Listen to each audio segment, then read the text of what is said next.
हम लोग जानेंगे कि सिगमंड फ्रायड जो थे, he was the father of psycho analysis. उन्होंने हमारे ब्रेन की, हमारे माइंड की व्याख्या बिल्कुल अलग तरह से की, और हमारे पर्सनालिटी की व्याख्या भी उन्होंने अलग तरह से की। उन्होंने बताया कि हमारे कॉन्शसनेस के 3 लेवल होते हैं। पहला है कॉन्शस, दूसरा प्री कॉन्शस या सबकॉन्शस, और थर्ड है अनकॉन्शस। तो हमारे पर्सनालिटी के 3 लेवल होते हैं। कॉन्शस लेवल जिसके बारे में हम अवेयर रहते हैं, जैसे अभी हम लोग पढ़ाई कर रहे हैं, अभी हम लोग जान रहे हैं, तो ये हमारा अवेयरनेस कॉन्शसनेस है। हम अभी क्या कर रहे हैं, जिसके बारे में हम अवेयर हों। प्री कॉन्शस के बारे में हम अवेयर नहीं रहते हैं, पर कुछ याद दिलाने पर हमें वो याद आ जाता है, हम उसके बारे में अवेयर हो जाते हैं। And third thing is unconscious, जिसके बारे में हम अनअवेयर रहते हैं।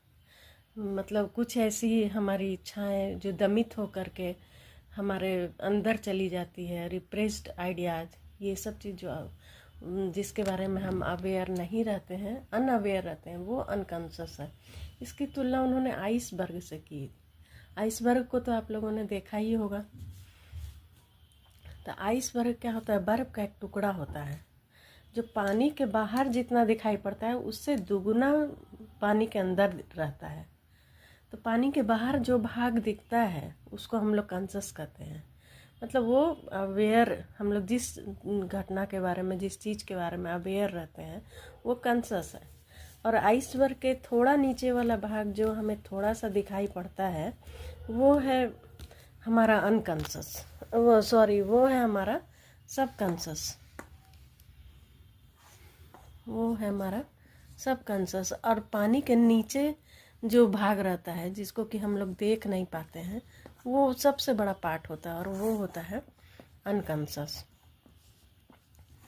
जिसको इन्होंने 2 मेथड द्वारा याद दिलाया था, हिप्नोसिस मेथड और फ्री एसोसिएशन मेथड के द्वारा इन्होंने मतलब अनकॉन्शस माइंड को से बहुत सारी बातें इन्होंने बाहर निकलवाई थी। और उसमें एक हमारा ड्रीम भी आता है। तो ड्रीम के द्वारा भी इन्होंने बहुत अनकॉन्शस के बारे में पता करने का प्रयास किया।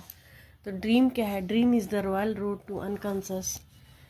कहा जाता है कि dream is the royal road to unconscious. मतलब अनकॉन्शस का पता लगाने के लिए हम लोग ड्रीम का सहारा लेते हैं।